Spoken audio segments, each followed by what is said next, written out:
قوم کو کیا فکر کہ کوئی مرتا ہے تو مرے، آپ سے ذرا سی احتیاط نہیں ہو رہی؟ کون لوگ ہیں آپ؟ کیا کھاتے ہیں؟ کچھ سمجھ نہیں آتا؟ مرنا چاہتے ہیں؟ آپ جو چیز بازار سے لینے جا رہے ہیں وہ بیماری اور موت تو نہیں؟ کیا یہ پہلی اور آخری عید ہے؟ کوئی خوف خدا رکھیں۔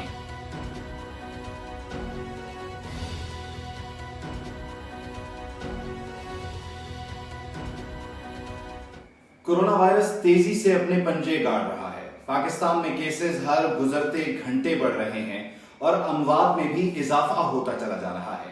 یہ سب اپنی جگہ چیلنجنگ ہے، وہیں معیشت کے پہیے کو رواں رکھنا اور غریب کے گھر تک روٹی پہنچانا بھی بہت ہی اہم، بہت ہی ضروری عمل ہے۔ یہی وجہ ہے کہ دنیا بھر میں لاک ڈاؤن میں اب نرمیاں کی جا رہی ہیں۔ جہاں جہاں بندش تھی اب اسے کھولا جا رہا ہے اور پاکستان نے بھی ایسا ہی کیا ہے۔ لیکن اس لاک ڈاؤن کے کھلتے ساتھ ہی عوام کو شاید یوں لگا کہ وبا جیسے ختم ہو گئی ہے، لیکن ایسا ہرگز نہیں ہے۔ وبا اب بھی باقی ہے اور اسی وبا کے ساتھ ہم رہ رہے ہیں، اور جب تک اس وبا کی دوا تیار نہیں ہوتی، اسی امتحان اور اسی ڈر اور خوف کی دنیا میں ہمیں زندہ رہنے کی کوشش کرنا ہوگی۔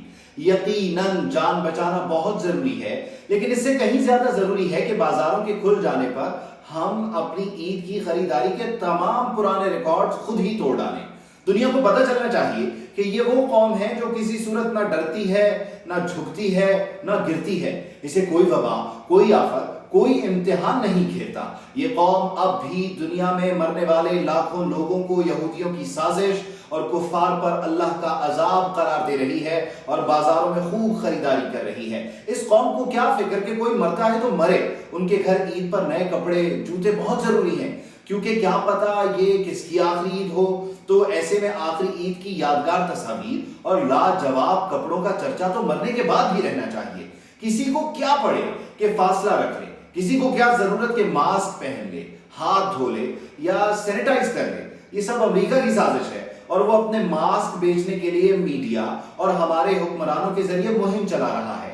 کوئی خوف خدا رکھیں، کچھ اپنا نہیں تو اپنے پیاروں کا خیال کیجیے۔ بسیں چل رہی ہیں، ٹرینز آپ کی سہولت کو چل پڑی ہیں، جہاز اڑ رہے ہیں، بازار، شاپنگ مالز کھل چکے ہیں، صرف اس لیے کہ ایک دہاڑی دار مزدور، دکاندار یا چھوٹا کاروبار کسی صورت متاثر نہ ہو۔ کیا آپ کو پتا ہے کہ کورونا نے معیشت کو کتنا نقصان پہنچایا ہے؟ ٹیکس کلیکشن کم ہوئی ہے، یعنی ریاست اپنے معاملات کیسے چلائے گی اگر جیب میں 1 روپیہ بھی نہیں ہوگا؟ معاشی ترقی جو 5% سے زیادہ ہوا کرتی تھی، وہ حکمرانوں کے غلط فیصلوں سے 1.9% کو پہنچی، اور کورونا تو اس نہ ہوتی ترقی کو منفی میں لے آیا ہے۔ یعنی پورا زور لگا لیں تب بھی نظام چل کے نہیں دے گا، اور یہی وجہ ہے کہ آپ کو بھوک سے نہ مرنے دینے کا فیصلہ ہوا اور وفاقی حکومت، صوبائی حکومتوں اور پھر سپریم کورٹ نے کہا کہ بازار، شاپنگ مال سب کھول دو، ٹرینز چلا دیں، بسیں روٹس پر رواں دواں ہیں۔ لیکن آپ کے لیے اتنی آسانی کے بعد آپ سے ذرا سی احتیاط نہیں ہو رہی؟ کون لوگ ہیں آپ؟ کیا کھاتے ہیں؟ کچھ سمجھ نہیں آتا؟ مرنا چاہتے ہیں؟ زندگی سے اتنے تنگ آ گئے ہیں، لیکن باقیوں کو تو نہ ماریں، اپنے گھر والوں کو موت کے منہ میں نہ ڈالیں، اپنے بچوں کا سوچیں، کچھ خیال کریں، کچھ عقل کو ہاتھ ماریں اور دیکھیں تو صحیح کہ آپ جو چیز بازار سے لینے جا رہے ہیں وہ بیماری اور موت تو نہیں؟ یہ دکانیں، یہ بازار، یہ شاپنگ مال سب ویران پڑ جائیں گے جب اس دھرتی پر آپ جیسے انسان نہیں بچیں گے۔ آپ کو کچھ سوچنا چاہیے۔ کیا یہ پہلی اور آخری عید ہے؟ کیا اس سے پہلے کبھی عید نہیں منائی، یا آئندہ کبھی عید منانے کا موقع نہیں ملے گا؟ کبھی عید نہیں آئے گی؟ زندگی اللہ کی طرف سے بہت بڑی نعمت ہے، اس کی قدر کریں اور تمام جانداروں میں سب سے افضل ہونے کا، تمام جانداروں میں سب سے افضل ہونے کا، شعور والا ہونے کا ثبوت دیں۔ انسان ارتقاء کے عمل سے گزرتا ہے، وقت اور حالات کے مطابق سیکھتا ہے اور اپنا رہن سہن بدل لیتا ہے، نئے انداز اپنا لیتا ہے اور جان کو سب سے پہلے محفوظ کرتا ہے۔